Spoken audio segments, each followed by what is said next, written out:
नमस्कार दोस्तों, क्या अमेरिका की जो पार्लियामेंट है, कांग्रेस, क्या वो ईरान वॉर को रोक सकती है? क्योंकि डोनाल्ड ट्रंप ने ये वॉर तो स्टार्ट कर दिया है। इसका एंड क्या होगा? एग्जिट कब होगा? किसी को समझ नहीं आ रहा। और इसी को देखते हुए यूएस कांग्रेस के अंदर एक वॉर रेजोल्यूशन लाया गया है ताकि ट्रंप को फोर्स किया जा सके कि वो इस वॉर को ख़त्म करे। लेकिन हैरानी की बात यह है कि खुद रिपब्लिकन पार्टी के जो एमपीज हैं, वहाँ के जो डोनाल्ड ट्रंप के पार्टी से बिलोंग करते हैं, उन्होंने खुद कांग्रेस के अंदर ट्रंप के खिलाफ वोट किया। आप देख सकते हो खबर, senate votes to take up measure to force Trump to end Iran war. इसको थोड़ा सा हम डिटेल में समझेंगे कि हो क्या रहा है अमेरिका के अंदर। क्यों यहाँ पर खुद जो रिपब्लिकन पार्टी के मेंबर्स हैं वो नाखुश है ट्रंप से। इससे हो क्या सकता है और इतिहास में क्या कभी ऐसा हुआ है? क्योंकि वियतनाम का हमेशा एक एग्जाम्पल आता है और कई लोगों को डर ये है कि क्या ये वियतनाम वाला हाल होने वाला है। वो सब कुछ मैं आपको बताऊंगा। चलिए आगे बढ़ते हैं। सबसे पहले देखते हैं कि अभी हो क्या रहा है। यूएस सेनेट ने एक वॉर पावर्स रेजोल्यूशन को एडवांस किया है। मतलब ये जो बिल है वो आपका पास हो गया है। पहले मैं आपको थोड़ा सा समझाता हूँ। देखो, भारत में अगर आप देखोगे, हमारा जो पार्लियामेंट है उसमें दो हाउसेज हैं, लोकसभा और राज्यसभा। उसी प्रकार से यूएस के अंदर वहाँ की जो पार्लियामेंट है उसको कांग्रेस कहा जाता है। और वहाँ पर भी दो हाउस है, द सेनेट और दूसरा है आपका हाउस ऑफ रिप्रेजेंटेटिव। जैसे भारत में हमारा लोअर हाउस है लोकसभा, वैसे ही अमेरिका के अंदर हाउस ऑफ रिप्रेजेंटेटिव्स है।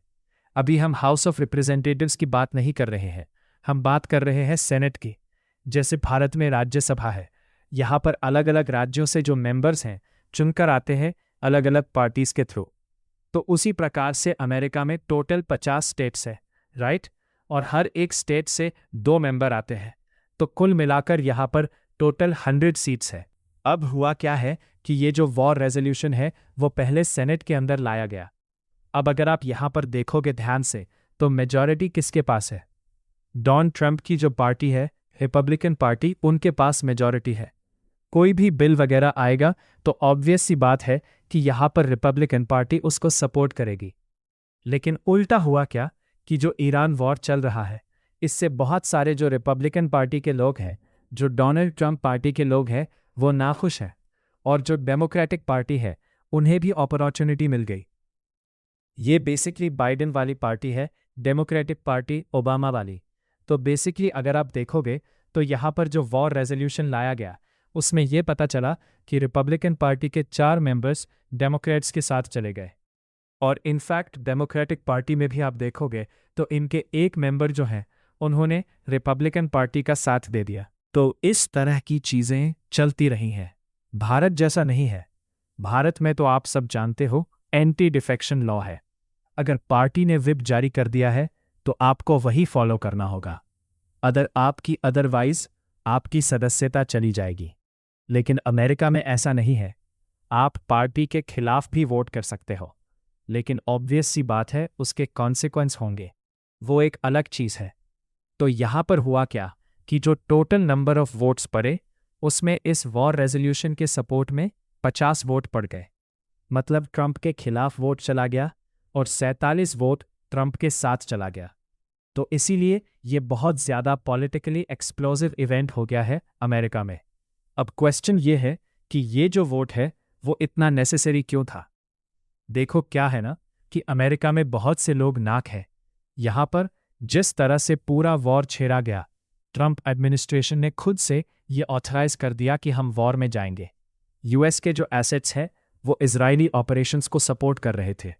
उसने ईरानियन लिंक जो टारगेट्स हैं उसके ऊपर अटैक कर दिया। क्रिटिक्स का आर्ग्यूमेंट ये है कि आपने जो भी कुछ किया इसके लिए आपको पार्लियामेंट से, मतलब यूएस कांग्रेस से अनुमति लेनी चाहिए थी।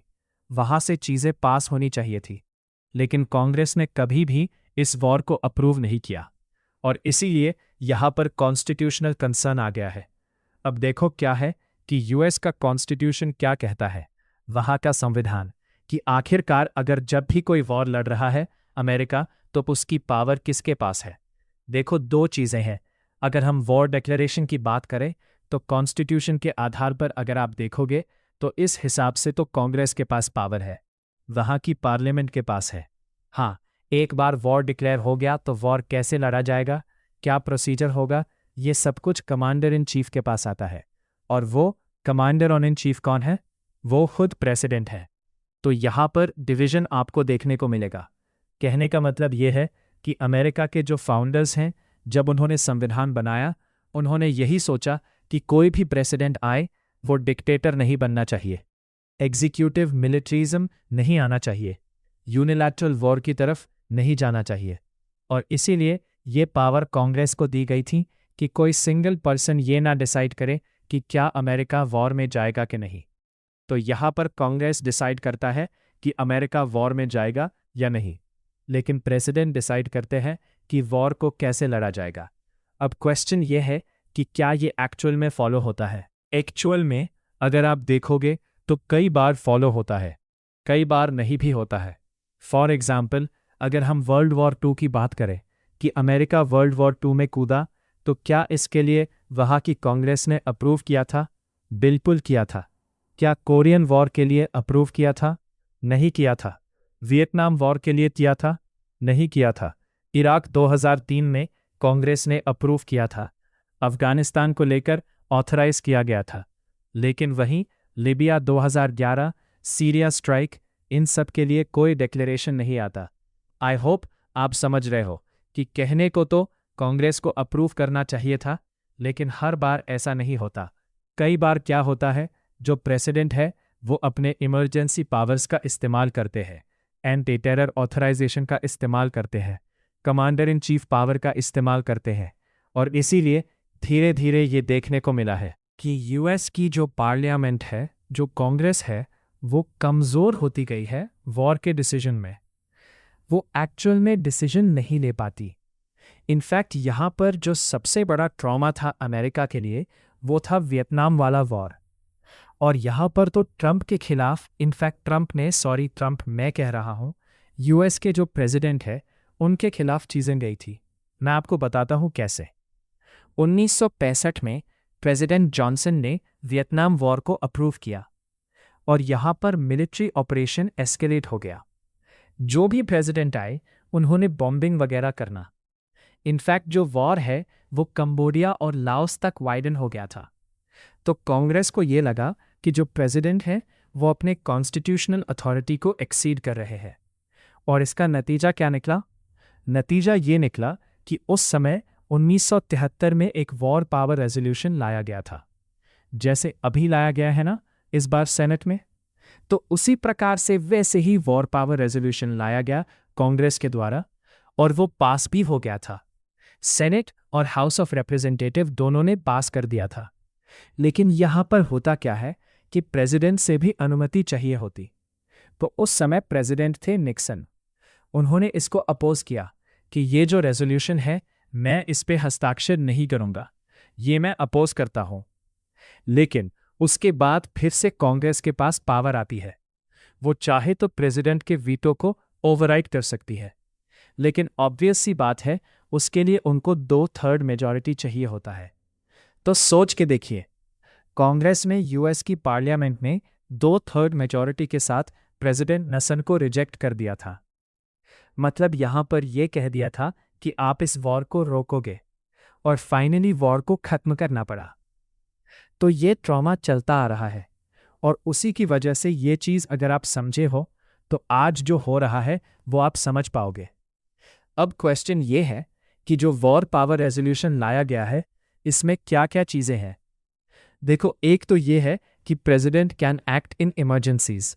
मतलब अगर यहाँ पर अमेरिका के ऊपर कोई अटैक होता है, ट्रूप्स के ऊपर कोई डेंजर होता है, इमरजेंसीज एग्जिस्ट होती हैं, तो प्रेसिडेंट इमरजेंसी में ये डिसीजन ले सकते हैं वॉर का। लेकिन दूसरा, यहाँ पर प्रेसिडेंट को 48 आवर्स के अंदर इन्फॉर्म करना होगा कि फोर्स का इस्तेमाल क्यों किया गया, लीगल जस्टिफिकेशन क्या है। और बिना कांग्रेस के अप्रूवल के, अगर कांग्रेस अप्रूव नहीं करेगी तो 60 डेज के अंदर अंदर मिलिट्री ऑपरेशंस को बंद करना होगा, और फिर उसके 30 डेज के अंदर अंदर विड्रॉ करना होगा ट्रूप्स को। तो ये वॉर पावर रेजोल्यूशन के अंदर चीज़ें लाई गई हैं। तो अब क्वेश्चन ये आता है कि फिर ट्रंप एडमिनिस्ट्रेशन का क्या आर्ग्यूमेंट है।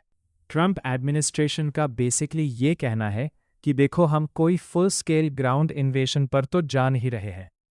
ईरान वॉर में अगर आप देखोगे तो यहाँ पर यूएस के जो ट्रूप्स हैं वो ईरान के धरती पर नहीं गए हैं अभी तक। जो कॉम्बैट इंटेंसिटी है वो कम हुआ है। अभी तो रिसेंटली सीज फायर भी लगा है। तो बेसिकली यहाँ पर जो ट्रंप के अलायंस है उनका आर्गुमेंट ये है कि ऐसा को बड़ा वॉर उस तरह का नहीं हुआ है जिसकी वजह से रेजोल्यूशन लाना पड़े। लेकिन अपोनेंट्स का आर्गुमेंट ये है कि देखो आपने मिसाइल्स का इस्तेमाल किया, एरियल स्ट्राइक का इस्तेमाल किया, साइबर ऑपरेशन, बहुत कुछ, मतलब ये वॉर बहुत ज़्यादा एक्सपेंड हो सकता है। हमें डर है और इसीलिए हम चाहते हैं कि वॉर को ख़त्म किया जाए। ध्यान रखिएगा, ईरान पहले के कॉन्फ्लिक्ट से काफ़ी अलग है, क्योंकि अभी तक अमेरिका ने जिन भी देशों के ऊपर हमला किया तो वो थोड़ा सा वीक स्टेट कह लो, जो भी कह लो, लेकिन ईरान वैसा नहीं है। ईरान के पास जियोग्राफिकल एडवांटेज है, माउंटेनियस ट्रेन है, स्टेट ऑफ हॉर्मुज है, आप देख ही रहे हो, मिलिट्री सोफिस्टिकेशन है, पॉलिटिकली रिलियंट है। तो इसीलिए ईरान थोड़ा सा यहाँ पर डिफरेंट हो जाता है। अच्छा, यहाँ पर अमेरिकन्स को डर है कि कहीं ये दूसरा इराक ना बन जाए, क्योंकि वो भूल नहीं सकता है इराक वॉर, अफगानिस्तान वॉर।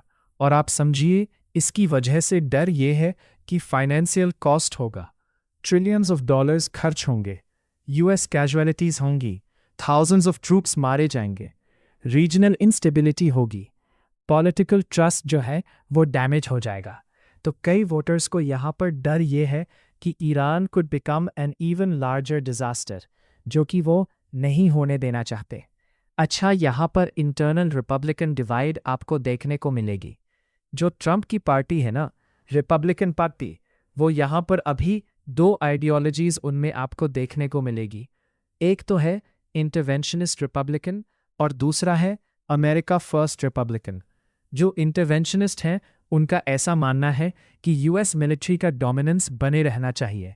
जो ट्रंप कर रहे हैं वो सही है, ईरान हमारे लिए मेजर थ्रेट है और एग्रेसिव डिटरेंस बहुत ज़रूरी हो गया था। वहीं दूसरी तरफ जो अमेरिका फर्स्ट को फॉलो करते हैं, ये जो 4 रिपब्लिकन पार्टी के मेंबर्स ने वोट किया है अगेंस्ट में, उनका ऐसा मानना है कि जो फॉरेन वॉर है इसकी वजह से अमेरिका का वेल्थ खत्म होता है, रिसोर्सेज जो है they should state, domestic intervention की वजह से इकोनॉमी कमज़ोर होगी, ऑयल के प्राइसेस बढ़ेंगे, ये सब पूरी दुनिया में संकट आएगा। तो क्वेश्चन अब ये आता है कि रिपब्लिकन जो डिफेक्शन है वो इतना मायने क्यों रखता है। ये जो 4 रिपब्लिकन पार्टी के मेंबर्स ने ट्रंप के खिलाफ वोट दिया है ना, ये आप समझिए ये बहुत पॉलिटिकली रिस्की है ओपनली अपोज करना। तो इसी की वजह से जो रिपब्लिकन वोट है ट्रंप के खिलाफ, वो सिग्नल करता है एक बहुत ही सीरियस कंसर्न कि आगे यहाँ पर क्या होने वाला है। क्या धीरे धीरे करते करते रिपब्लिकन पार्टी के और भी मेंबर्स जो है वो ट्रंप के खिलाफ जाएंगे। अब लास्ट में क्वेश्चन यही आता है कि क्या एक्चुअल में कांग्रेस ट्रंप के इस वॉर को रोक पाएगी। देखो, बहुत मुश्किल है, आसान है। अभी तो मैंने आपको क्या बताया, सेनेट ने ये जो बिल है वो पास किया है, तो ये तो शुरुआत है। अभी तो फिर हाउस ऑफ रिप्रेजेंटेटिव्स में जाएगा, वहाँ पर भी अप्रूवल चाहिए होगा, वहाँ पर भी रिपब्लिकन पार्टी के मेंबर्स जो है वो अगर डिफेक्ट करेंगे तब वो पास होगा। फिर यहाँ पर ट्रंप चाहे तो वो वीटो का इस्तेमाल कर सकते हैं, एंड जो कि वो डेफिनेटली करेंगे। ट्रंप को ये चीज़ कभी पसंद नहीं आती, तो ट्रंप अपने वीटो का इस्तेमाल कर लेंगे। फिर उसके बाद कांग्रेस के पास ऑप्शन होगा, वो वीटो को ओवरराइड कर सकती है। लेकिन यहाँ पर 2/3 मेजॉरिटी चाहिए और इतना आसान नहीं होने वाला। मतलब आपको मैंने क्या बोला कि 83 मेंबर्स थे सेनेट में रिपब्लिकन पार्टी के, अभी तो सिर्फ 4 मेंबर्स ने डिफेक्ट किया है। इसमें से यहाँ पर और भी 25 मेंबर्स को डिफेक्ट करना होगा, तब जाकर ये हो पाएगा। तो क्या ये इतना पॉसिबल है? बहुत मुश्किल होगा। बट देखो क्या हो रहा है ना, अभी भी ईरान वॉर में आप देखोगे तो गल्फ कंट्रीज भी नहीं चाह रहे वॉर हो। अभी आपने देखा होगा कि ट्रंप ने ये कह दिया था कि हम ईरान के ऊपर दोबारा अटैक करने जा रहे थे, लेकिन गल्फ कंट्रीज के जो लीडर्स हैं उन्होंने रिक्वेस्ट किया, इसलिए मैं अभी वॉर नहीं छेड़ रहा हूँ। काफ़ी कुछ है यहाँ पर, बट आई होप कि इस वीडियो में आपको डिटेल में अब समझ में आ गया होगा कि एग्जैक्टली हो क्या रहा है।